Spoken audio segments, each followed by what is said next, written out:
Hello everyone, welcome back to my another mini blog. এই ভিডিওটি হচ্ছে সানডের। তো আমি রেডি হয়ে আমার হাজব্যান্ডের সাথে বেরিয়ে পড়েছিলাম একটু বাইরে। আমার হাজব্যান্ড বললো চলো, যেহেতু ফাইনালি বর্ধমানে জুডিও স্টোরটা ওপেন হয়েছে, চলো তোমাকে একটু ঘুরিয়ে নিয়ে আসি। সেই মতো করে আমরা দুজন বেরিয়ে পড়েছিলাম। আর দেখুন রাস্তায় কতটা মানুষজনের ভিড়, যেহেতু আর ছুটির দিন। আর এদিকে আমি আমার হাজব্যান্ডকে বলছিলাম, দেখো মনে হয় জুডিওতেও ভিড় হবে। আর সে আমাকে বলছিল হ্যাঁ সে তো হবেই, কিন্তু যেটা বলছিলাম তার থেকে দ্বিগুণ বেশি ক্রাউড ছিল জুডিওতে।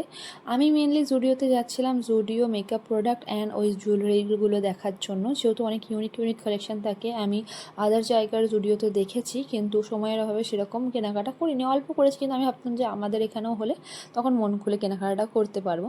তো সেই মতো করে যেহেতু আমরা একটু লেট করে বেরিয়েছিলাম, তাই 20-15 মিনিট পরেই জুডিওর ক্রাউড অনেকটা খালি হয়ে গিয়েছিল। আর এদিকে হাস্যকর জিনিস জানেন কি, সর্বপ্রথম যেটা স্টক আউট হয়েছিল সেটা হচ্ছে মেয়েদের প্রোডাক্ট।